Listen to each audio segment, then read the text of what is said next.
حضور نبی اکرم صلی اللہ علیہ وآلہ وسلم نے ارشاد فرمایا کہ اے عمر، یمن کی طرف سے ایک شخص آئے گا جس کا نام اویس ہوگا۔ اس کے جسم پر پھل بہری کے داغ ہوں گے، صرف ایک داغ درہم کے برابر رہ جائے گا۔ اس کی والدہ بھی ہیں جن کا وہ بے حد خدمتکار ہے۔ اس کی شان یہ ہے کہ جب بھی وہ اللہ کی قسم کھاتا ہے تو اللہ تعالیٰ اسے پورا کر دیتا ہے۔ والدہ کے وصال کے بعد حالت یہ تھی کہ اگر ایک جگہ آپ کے روحانی مقامات اور کمالات کا دنیا کو پتہ چل جاتا تو چھپتے پھرتے۔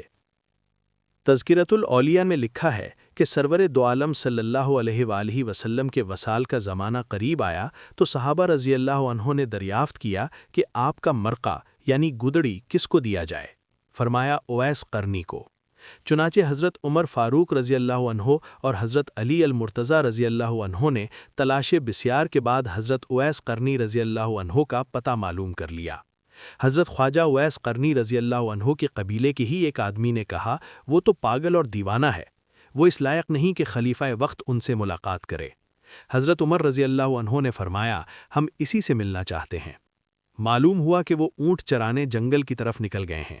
دونوں صحابی رضی اللہ عنہ جب وہاں پہنچے تو وہ نفل نماز ادا کر رہے تھے۔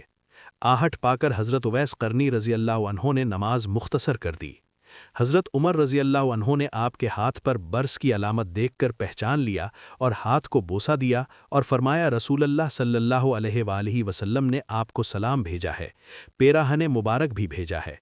حضرت خواجہ اویس قرنی رضی اللہ عنہ نے نہایت تعظیم و تکریم سے وہ پیراہن مبارک لے کر اپنے سر پر رکھ لیا اور پھر ان مہمانوں سے الگ ہو کر اللہ کی بارگاہ میں پیراہن مبارک کے وسیلے سے حضور صلی اللہ علیہ وآلہ وسلم کی امت کی بخشش کے لیے اس وقت تک دعا کرتے رہے جب تک آپ کو قبولیت دعا کا الہام نہ ہو گیا۔ اللہ تعالیٰ نے قبیلہ مضر اور ربیہ کی بکریوں کی تعداد کے برابر امت محمدیہ صلی اللہ علیہ وآلہ وسلم کو بخشنے کا وعدہ فرمایا۔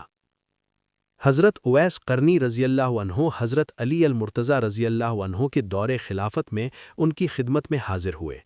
حضرت علی رضی اللہ عنہ کے دست مبارک پر بیعت کی اور ان کی طرف سے جنگ صفین میں حصہ لیا اور جام شہادت نوش کیا۔